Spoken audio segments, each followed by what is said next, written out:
Oi, eu sou Carlos Henrique Abud e hoje a gente vai continuar a nossa conversa sobre cliffhangers.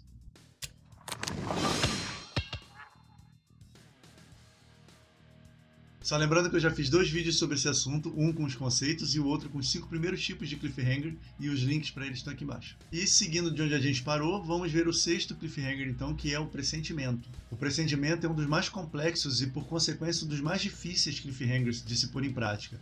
O autor precisa realmente construir uma atmosfera, usar símbolos, usar conselhos e avisos de outros personagens, boas descrições, tudo isso para convencer o leitor de que o personagem está realmente indo para o abate, por assim dizer, para depois trabalhar a resolução disso. Funciona quando o protagonista está entrando nos domínios de um vilão, ou quando ele está tomando lugar de réu num tribunal, ou quando ele vai encarar uma luta de boxe contra um oponente muito mais forte do que ele. É sempre bom aplicar essa técnica com sutileza, porque senão as situações ficam parecendo meio forçadas, mas esse cliffhanger é um dos que tem mais apelo junto ao público. O sétimo cliffhanger é o relógio, e nesse caso a gente está lidando com um senso de urgência.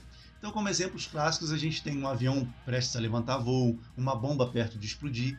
E esse cliffhanger é um pouco complexo para ser posto em prática porque o autor precisa estabelecer um tempo limite para que algo aconteça ou seja evitado, e então encerrar sua narrativa, o seu capítulo, o seu episódio, muito próximo desse prazo, mas sem dar pistas para o leitor de como o personagem vai sair daquela situação ou se ele vai sair dessa situação. A questão é que na continuação da história, o autor precisa resolver esse problema, ou seja, ele tem que encontrar uma situação criativa, surpreendente, do personagem vencer aquela contagem regressiva. Um bom caminho aí seria pensar no cliffhanger de trás para frente, primeiro na solução e depois nos limites e obstáculos que poderiam atrapalhar o personagem.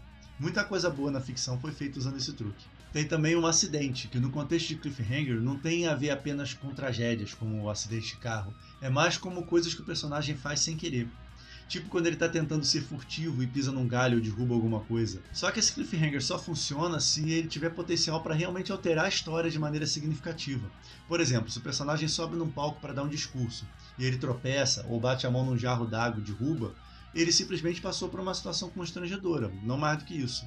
A não ser que tenha muita coisa em jogo nesse discurso, que esteja alguma coisa séria dependendo do sucesso dele ali no palco.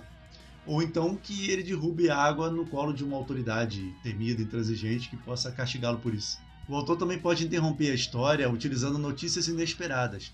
Por exemplo, o príncipe e a princesa estão no altar e falta apenas uma palavra para terminar a cerimônia de casamento dos dois. Então chega um mensageiro dizendo que o tio do príncipe, o irmão do rei, acabou de falecer em um atentado. E então o rei declarou guerra ao país da princesa. É claro que isso muda totalmente os rumos da história. É bom lembrar que essas novidades inesperadas podem ser tanto boas quanto ruins e funcionam também numa escala menor. Não precisa ser nada que vale o destino de um país ou de um reino. Por exemplo, o autor pode iniciar um capítulo mostrando uma jovem que se prepara para mudar para outro estado para ir morar com o pai, para poder estudar. E aí no final desse capítulo, ela descobre por um telefonema que o pai foi preso ou faleceu. E o último cliffhanger é bem fácil, tanto de explicar quanto de fazer, que é uma decisão a tomar. E nesse caso é só colocar o personagem numa bifurcação e encerrar a história um pouco antes dele fazer a escolha dele. Vale também criar situações mais psicológicas, como por exemplo, colocá-lo diante de um chantagista e ele fica entre ceder ao que a pessoa pede ou abrir mão de um segredo importante. Ou ele pode também estar num dilema como entrar em uma casa em chamas para recuperar uma maleta de dinheiro ou partir em perseguição a um vilão que acabou de sair correndo. Bom, depois de tanto cliffhanger, no próximo vídeo eu encerro essa sequência com um exercício de escrita criativa, mostrando como alguns deles ficam na prática. Procure você também exercitar esse recurso que pode ser muito útil para sua história. Não esquece de clicar na playlist do Planos em Prática aqui do lado, nossa série de exercícios de escrita criativa aqui do canal, e aqui na descrição tem o link para nossas redes sociais e para o nosso site, onde você encontra nossos últimos lançamentos. Era isso para o vídeo de hoje, abraços e até a próxima!